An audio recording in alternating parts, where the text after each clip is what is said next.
Amis internautes, n'oubliez pas de liker, de vous abonner et de cliquer sur la note de notification pour ne rien rater.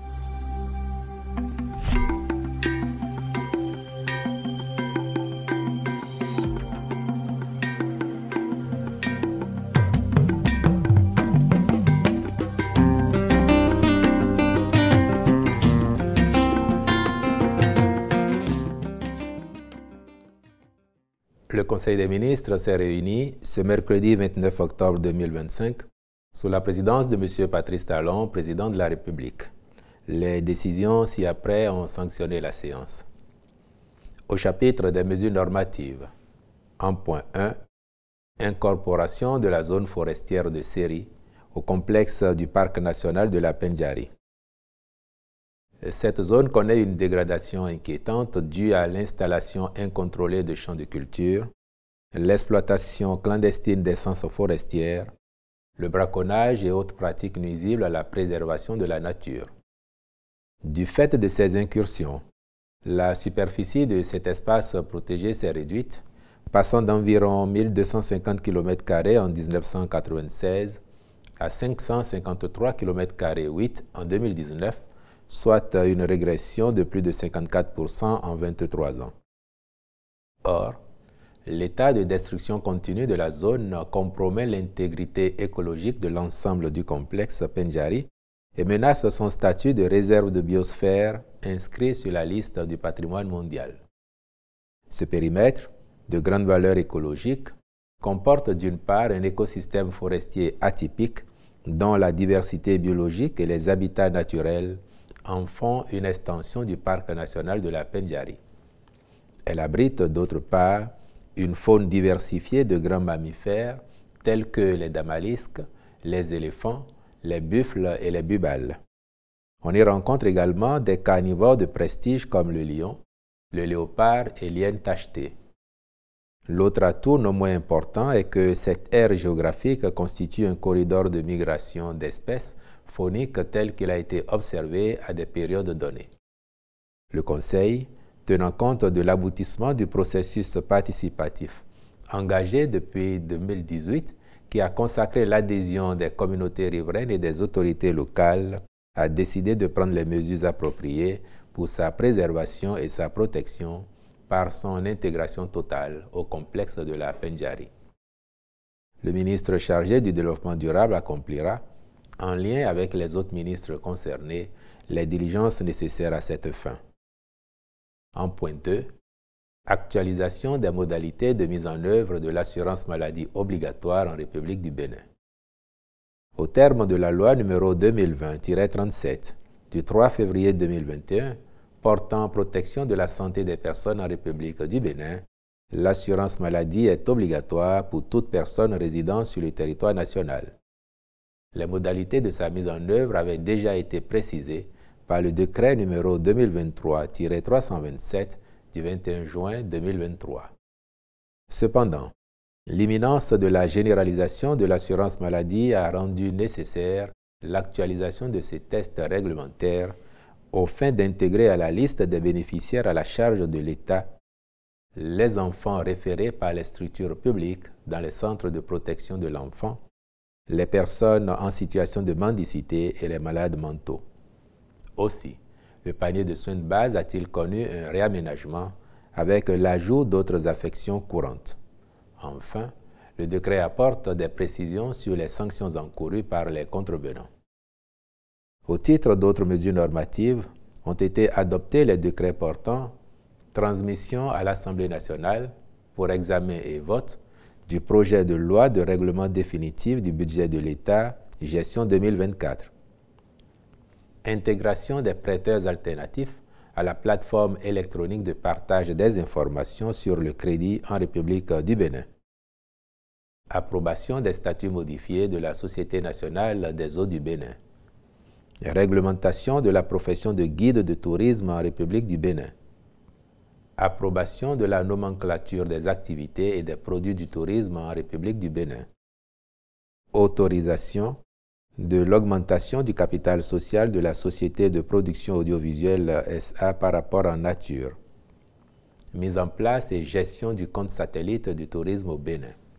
conditions et modalités d'établissement des documents d'identification des personnes physiques, puis le décret définissant les modalités pratiques de l'enregistrement dérogatoire des faits d'état civil.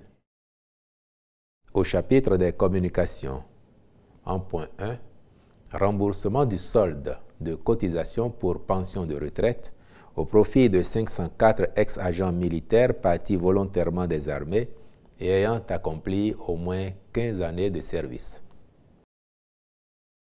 À la suite d'une réclamation formulée par l'Association des agents partis civils et militaires de la fonction publique, le remboursement de la dite cotisation pour pension de retraite avait commencé en 2015 avant d'être suspendu par une réquisition judiciaire. Au terme des opérations de paiement effectuées par le greffier en chef du tribunal de première instance de Cotonou, il ressort que seulement 331 agents sur les 835 ont pu être satisfaits. Afin de permettre à ceux d'entre eux encore en attente de rentrer en possession de leurs dû, soit 504 agents, le Conseil a marqué son accord pour la mise à disposition des ressources nécessaires en vue de clôturer ces remboursements. En point 2, actualisation du projet d'aménagement et de bitumage de la route Vacan à Vagboji-Agégué. Ce projet comprend à sa conception des travaux de terrassement, de chaussée, de revêtement et d'assainissement sur un linéaire de 13 km 2. Il intègre également la construction d'un pont de 100 mètres de portée sur le fleuve Wémé pour y relier l'agglomération centrale des Agégués. Le taux d'exécution physique est actuellement de 68% en raison de plusieurs difficultés d'ordre technique et opérationnel identifiées en cours de réalisation qui n'ont pas permis son achèvement dans le délai imparti. De ce fait, il devient évident de procéder à l'actualisation du cahier des charges avant la poursuite du chantier aux fins de garantir la qualité, la durabilité et la fonctionnalité de l'ouvrage. Celle-ci prendra en compte les modifications techniques au dossier de base dans les limites du contrat initial, de même que les travaux additionnels et confortatifs en dehors du périmètre d'exécution initial. Le Conseil a marqué son accord pour l'actualisation de la consistance du projet. En point 3, mise en œuvre des plans d'action de réinstallation et autres commodités dans le cadre de la construction des lycées techniques agricoles, des lycées techniques professionnels, des lycées scientifiques, du lycée de jeunes filles d'Abomey et des écoles normales supérieures scientifiques. La mise en œuvre de ces différents projets va nécessiter des acquisitions de terres, entraîner des déplacements de population, la délocalisation d'activités économiques, autant qu'elle pourrait réduire ou créer des restrictions d'accès aux ressources pour certains ménages, compte tenu des risques de conflits fonciers entre diverses communautés. C'est pourquoi la prise en compte des préoccupations concernant les personnes affectées par les projets, de même que les questions d'ordre environnemental, constitue un préalable important qu'il convient de résoudre en vue de faciliter la libération des emprises et l'exécution harmonieuse des infrastructures. Le Conseil s'est prononcé en faveur de la contractualisation avec divers cabinets chargés de réaliser ces plans d'action de réinstallation et autres commodités concourant à la bonne conduite des projets. En point 4, maîtrise d'œuvre complète du projet de rénovation du centre de formation au métier de percussion de Médédionou dans la commune d'Adjara.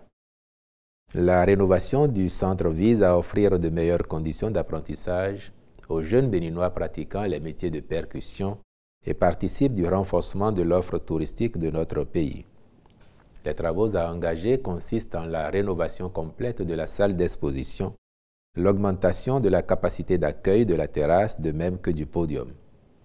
Sont également prises en compte la réfection du bâtiment principal et de la cantine, la réalisation des aménagements extérieurs et VRD, des rampes d'accès pour les personnes à mobilité réduite.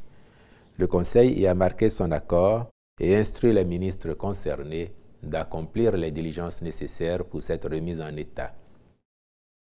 Au chapitre des rencontres et manifestations internationales, il a été autorisé la participation du Bénin à la 30e conférence des parties COP30, à la Convention cadre des Nations Unies sur les changements climatiques du 10 au 21 novembre 2025 à Belém, au Brésil, puis à la 23e édition de la conférence internationale sur le sida et les infections sexuellement transmissibles en Afrique du 3 au 8 décembre 2025 à Accra, au Ghana.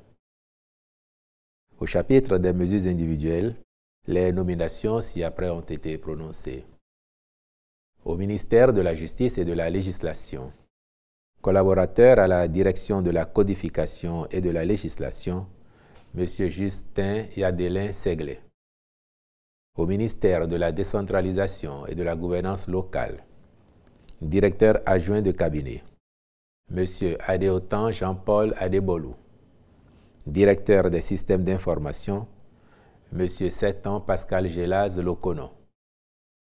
Au ministère de la Santé, directeur général du centre hospitalier départemental de la Donga, M. Mesme Alimassou Tolidji Totin, je vous remercie.